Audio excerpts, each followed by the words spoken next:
Una mañana de octubre, en un pequeño pueblo de Nebraska, la maestra Jennifer Morrison observaba a sus alumnos durante la clase de Historia Antigua. Cuando mencionó brevemente el nombre de Jesús en contexto histórico, un niño de apenas 6 años, llamado Ethan, levantó la mano con urgencia. Sus ojos brillaban con una intensidad que ella nunca había visto en un niño tan pequeño. «Yo estuve ahí», dijo con voz firme y clara. «Caminé junto a él por los caminos polvorientos de Galilea. Yo era uno de los 12». El silencio invadió el aula. Los demás niños dejaron de hacer ruido. Jennifer sintió un escalofrío recorrer su espalda. Este no era el típico juego infantil de imaginación. La forma en que Ethan hablaba, su postura, incluso su mirada, había cambiado por completo. Era como si otra persona, alguien mucho más antiguo, estuviera mirando a través de los ojos de ese niño. «¿Qué acabas de decir, Ethan?», preguntó la maestra, sintiendo cómo su voz temblaba ligeramente. El niño sonrió con una mezcla de tristeza y nostalgia imposible para su edad. «Yo era Tomás», susurró, «el que dudaba, y necesito contar lo que realmente sucedió porque el tiempo se acaba y la verdad debe ser conocida antes de que sea demasiado tarde».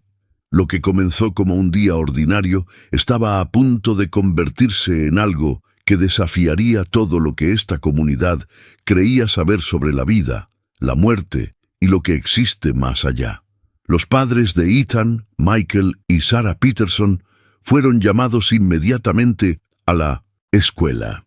Cuando llegaron, encontraron a su hijo sentado tranquilamente en la oficina del director, dibujando lo que parecían ser mapas de lugares antiguos con una precisión inquietante.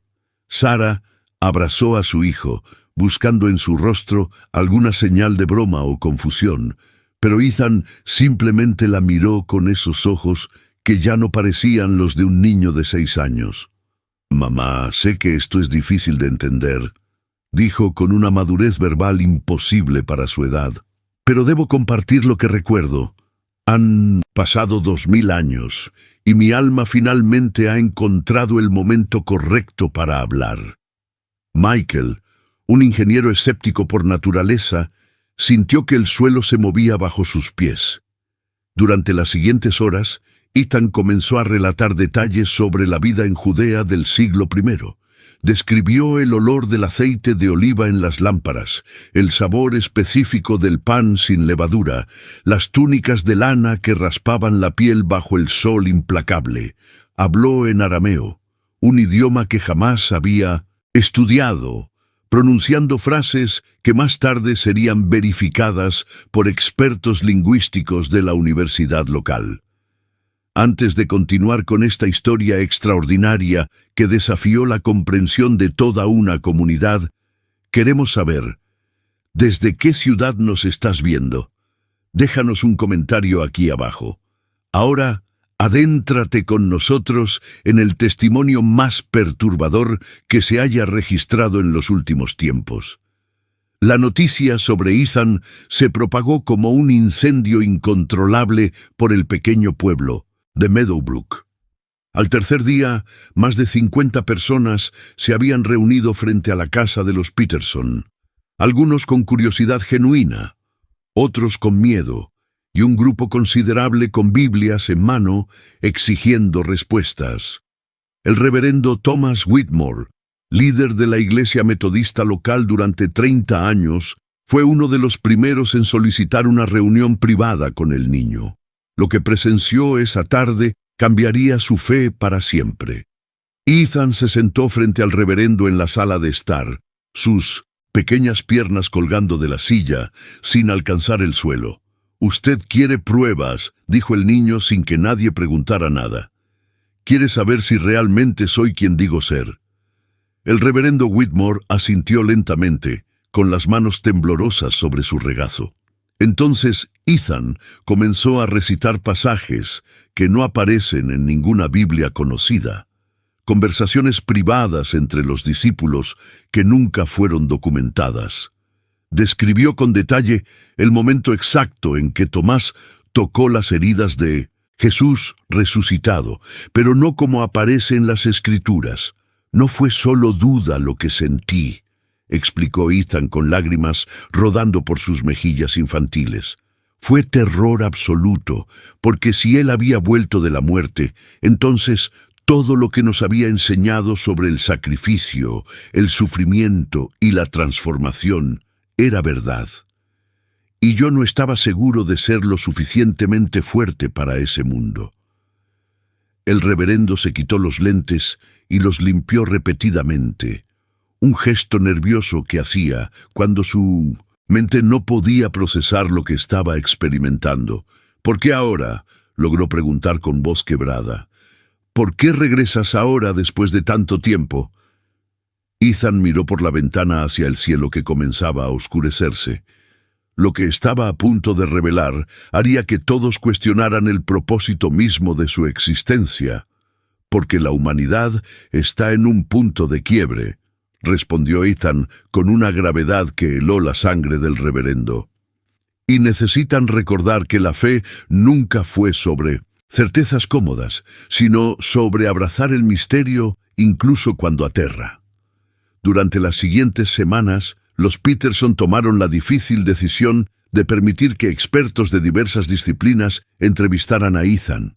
La doctora Rebecca Chen, psicóloga infantil con 20 años de experiencia, fue la primera en realizar evaluaciones exhaustivas. Esperaba encontrar señales de trauma, influencia familiar o algún trastorno disociativo. Lo que descubrió la dejó sin explicaciones convencionales. Ethan podía describir prácticas médicas del siglo I con precisión histórica verificable. Conocía detalles sobre la arquitectura del Templo de Jerusalén que solo se habían confirmado mediante excavaciones arqueológicas recientes, información que un niño de Nebraska no tendría manera de conocer. Pero lo más inquietante fueron sus dibujos. Cuando se le pedía que ilustrara sus recuerdos, Ethan creaba mapas detallados de Jerusalén antigua, marcando calles y edificios en ubicaciones que coincidían exactamente con los hallazgos arqueológicos más recientes, algunos de los cuales ni siquiera habían sido publicados ampliamente. No es posible que haya accedido a esta información, admitió la doctora Chen en una conferencia de prensa improvisada que atrajo a medios de comunicación de todo el país. He analizado cada aspecto de su entorno, su educación, su acceso a tecnología. Este niño no ha tenido exposición a este nivel de conocimiento histórico especializado. Las redes sociales explotaron. Ethan el discípulo se convirtió en tendencia mundial. Escépticos y creyentes se enfrentaban en debates acalorados. Algunos llamaban fraude, otros lo consideraban un milagro, y un tercer grupo, quizás el más perturbado, comenzaba a preguntarse qué significaba realmente para la naturaleza de la conciencia, la muerte y la reencarnación. Pero nadie estaba preparado para lo que Ethan revelaría sobre la noche de la última cena.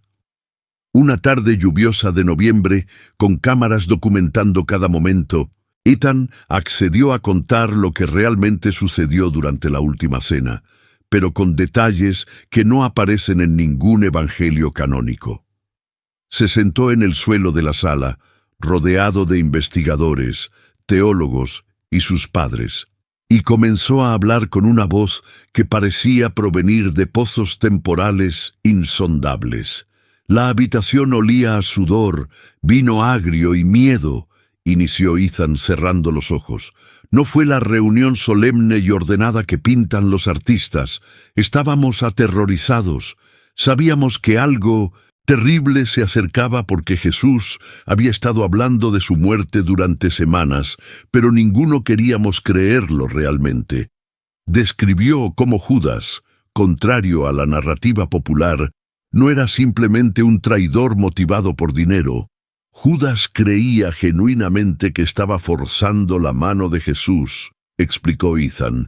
Pensaba que si lo ponía en suficiente peligro, finalmente desataría su poder divino y establecería el reino de Dios en la tierra por la fuerza. Su error no fue la malicia, sino la impaciencia y la incapacidad de entender que algunos caminos hacia la verdad requieren pasar por la oscuridad más absoluta. Los teólogos presentes intercambiaban miradas atónitas. Esta interpretación desafiaba siglos de doctrina establecida. El doctor Marcus Rothstein, profesor de estudios religiosos de Yale, se inclinó hacia adelante. Ethan, ¿qué le dijo Jesús específicamente a Tomás esa noche? ¿Algo que no esté registrado?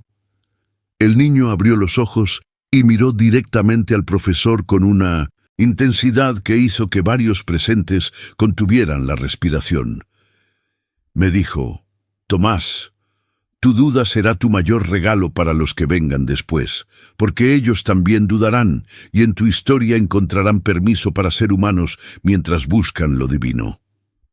La habitación quedó en silencio absoluto, solo interrumpido por el sonido de la lluvia contra las ventanas. Entonces, Ethan agregó algo que nadie esperaba escuchar. «Pero hay algo más que necesitan saber», continuó Ethan, su voz tomando un tono casi urgente.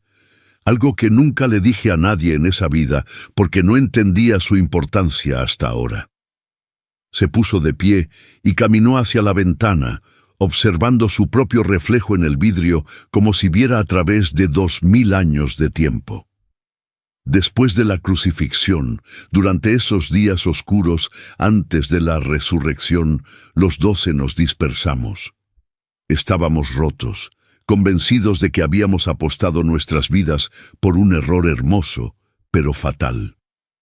Yo me escondí en una casa en las afueras de 1900 y Jerusalén, paralizado por el miedo y la vergüenza, hizo una pausa y lágrimas reales comenzaron a deslizarse por las mejillas del niño de 6 años.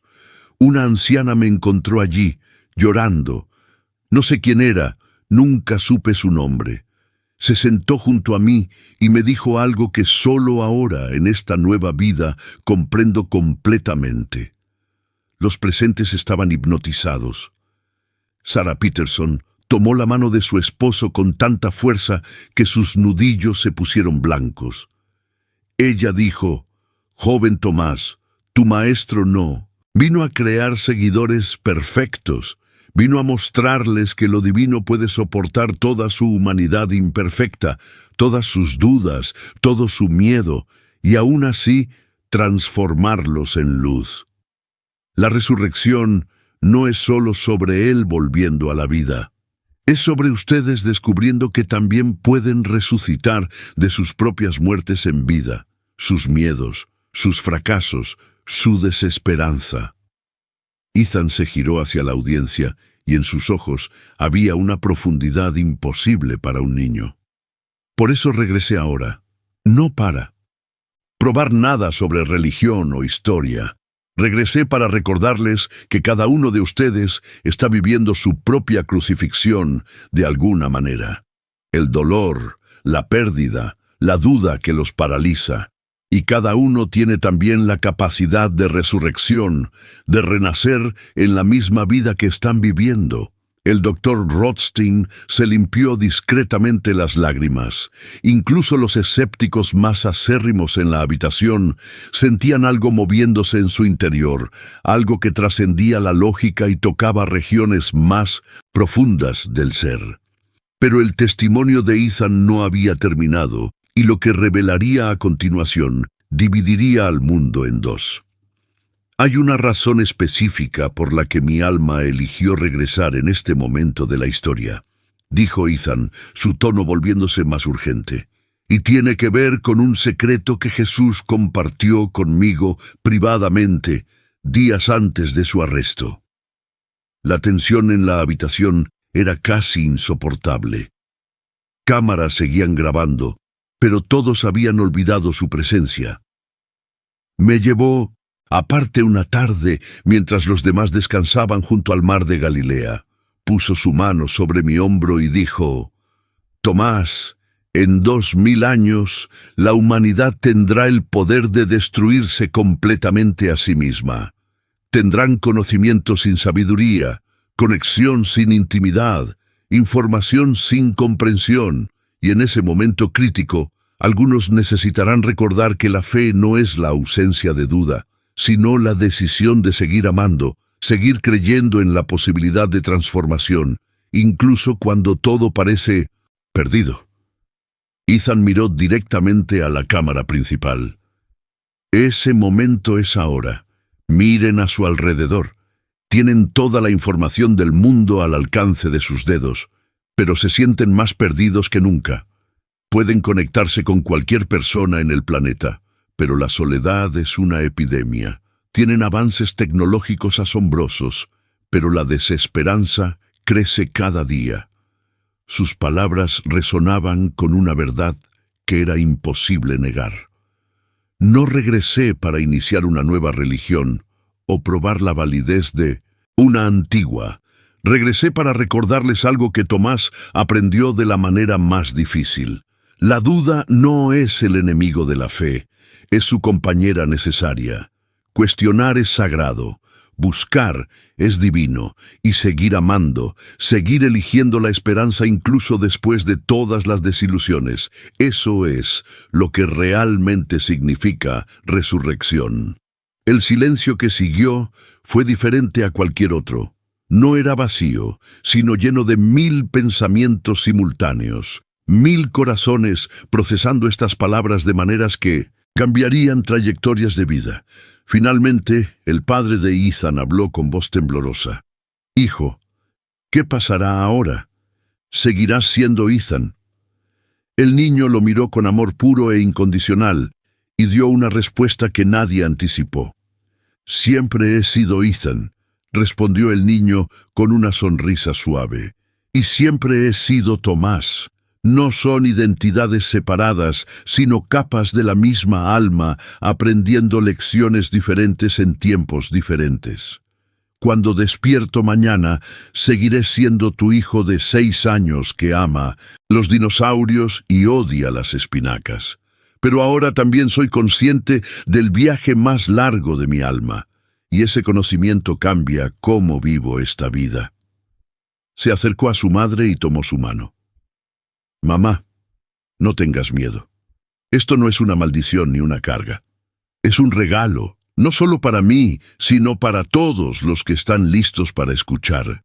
Cada persona vive miles de vidas, aunque la mayoría no lo recuerda. Pero todos llevan dentro la sabiduría acumulada de esas experiencias, accesible en momentos de inquietud, en intuiciones que no pueden explicar, en sensaciones de déjà vu que son en realidad memorias del alma». Los meses siguientes fueron transformadores para todos los involucrados. Meadowbrook se convirtió en un punto de peregrinación no religiosa, un lugar donde personas de todas las creencias y de ninguna venían simplemente para sentarse con Ethan y escucharlo hablar sobre sus 2 vidas. Notablemente, él nunca intentó convertir a nadie a ninguna fe específica. En cambio, hablaba sobre la experiencia humana universal, el amor, el miedo, la pérdida, la esperanza y la constante posibilidad de comenzar de nuevo. La doctora Chen publicó un estudio extenso que concluyó sin ambigüedad que no podía explicar el caso de Ethan dentro de ningún marco psicológico conocido. O estamos presenciando el caso más elaborado de fraude colectivo en la historia moderna, escribió, o necesitamos expandir radicalmente nuestra comprensión de la conciencia, la memoria y la naturaleza del ser. Con el tiempo, surgieron otros niños alrededor del mundo, cada uno con sus propios recuerdos de vidas pasadas, aunque ninguno tan documentado ni verificable como Ethan. Era como si su historia hubiera abierto una puerta en la conciencia colectiva, dando permiso a otros para explorar sus propias profundidades. Pero quizás el impacto más profundo fue en las personas ordinarias que nunca experimentarían estos recuerdos, pero que encontraron en la historia de Ethan algo que liberaba sus propias dudas y preguntas espirituales. 3 años después de aquel día extraordinario en el aula de clases, Ethan Peterson es un niño de 9 años, relativamente normal, que va a la escuela, juega fútbol y discute con su hermana menor sobre el control remoto de la televisión. Los recuerdos de su vida como Tomás no han desaparecido, pero se han integrado naturalmente en su ser, como conocimiento que informa, pero no domina. Cuando le preguntan si se arrepiente de haber compartido su historia, sonríe con esa sabiduría particular que solo él posee. El mensaje más importante que Tomás aprendió y que Ethan ahora vive es este. No necesitas recordar vidas pasadas, ni tener experiencias místicas para acceder a la verdad profunda. Ya está dentro de ti. Cada acto de amor auténtico, cada momento en que eliges esperanza sobre cinismo, cada vez que dudas, pero sigues adelante de todas formas, estás viviendo la resurrección que Jesús enseñó. Su historia nunca fue definitivamente probada ni desacreditada, y quizás esa ambigüedad es precisamente el punto. La fe, la verdadera fe, siempre existe en ese espacio entre el conocimiento absoluto y la duda completa.